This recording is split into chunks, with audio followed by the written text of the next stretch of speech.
এবং প্ল্যানিংটা হয়েছে আমার অবভিয়াসলি তার বন্ধু আমার বোনের জামাই তার বাসায় তার ইব্রুল হাসান খোকন, তারপরে ডেইজি হাসান, তার অফকোর্স তার বাবা, কারণ তার বাপ তো চাচ্ছে ঢাকায় পাঠিয়েছে তো মেরে ফেলার জন্য। তারপরে তার এই যে নুরিন ইসলাম যে মা হয়ে ঘুরে বেড়াচ্ছে, মানে তার ডেথ সার্টিফিকেটের মধ্যে নুরিন ইসলামের নাম, মামলা দিয়েছে দুটো তার মধ্যে নাম। তারপরে আর এই যে আর বাকিগুলো পিছনে কি আছে, বেলাল আমাদের যা এক্স সেনাপ্রধান, তারপরে আমার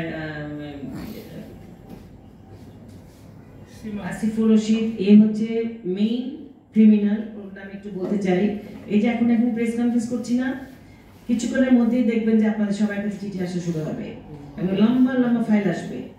এবং নসরুল আহমেদ বিপুর নাম বা যার নাম হোক, তখন আসিফুর রশিদের সিগনেচারে নসরুল আহমেদ বিপু কিন্তু সব জায়গায় প্রতিবাদ করে, প্রতিটা হাউসে এর আগে।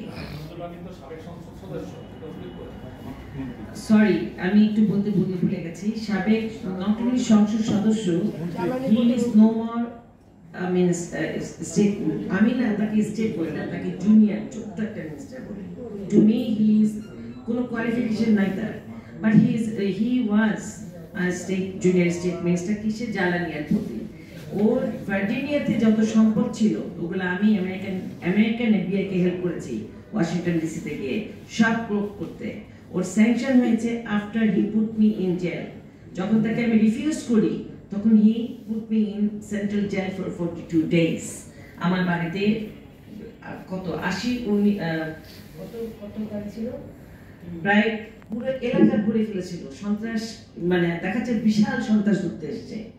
এই যে আতঙ্ক আমার ভিতরে, আমার এলাকার লোকজনের কিন্তু আতঙ্ক, এই জন্য কিন্তু অনেকে আসতো, ভয়ে আসে না উনি বাইরে থেকে যদি আবার কিছু করে। তা আমাকে জেল খাটিয়েছে 2 বার। তারপর জেল খাটানোর মেইন কারণ হচ্ছে যে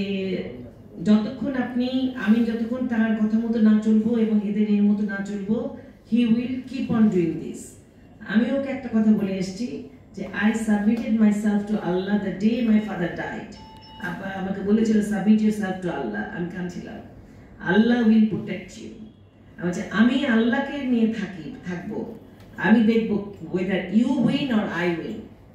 এখন আপনারা সবাই রেজাল্ট জানেন, ওয়ের হি ইজ নাও।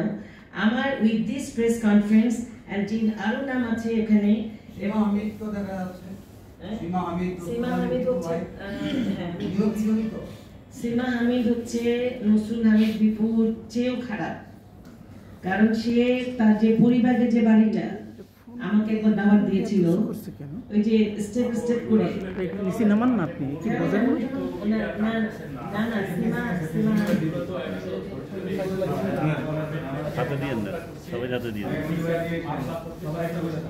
সীমা হামিদের কথা বলছি। আচ্ছা,